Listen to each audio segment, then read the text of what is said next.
कृषी मंत्री पदाची सर्वात पहिली ऑफर दादांनी मला दिली होती असं मंत्री छगन भुजबळ यांनी म्हटलंय। नाशिकमध्ये ते बोलत होते त्यावेळेला त्यांनी हा गौप्यस्फोट केला। कृषी मंत्री ग्रामीण भागातील असला तर जास्त न्याय देऊ शकतो अशी माझी भूमिका होती। कुठलंही खातं लहान मोठं नसतं, आपण काय काम करतो यावर अवलंबून असतं असंही भुजबळ म्हणाले।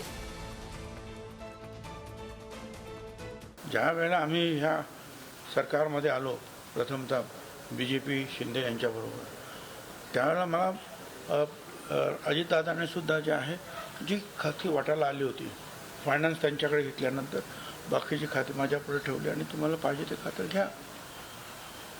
तर त्यावेळी मी जेव्हा चर्चा करत होतो त्यांनी मला खूप आग्रह केला की खातं मोठं आहे, चांगलं आहे, घ्या घ्या घ्या घ्या, खूप आग्रह त्यांनी माझ्यासाठी। पण माझं मत असं होतं की ज्याचं बालपणापासून जो ग्रामीण भागामध्ये राहिलेला आहे, शेतकऱ्यांबरोबर राहिलेला आहे, त्याला त्याची जास्त माहिती आहे, तर त्यांच्याकडे ते खातं गेलं पाहिजे।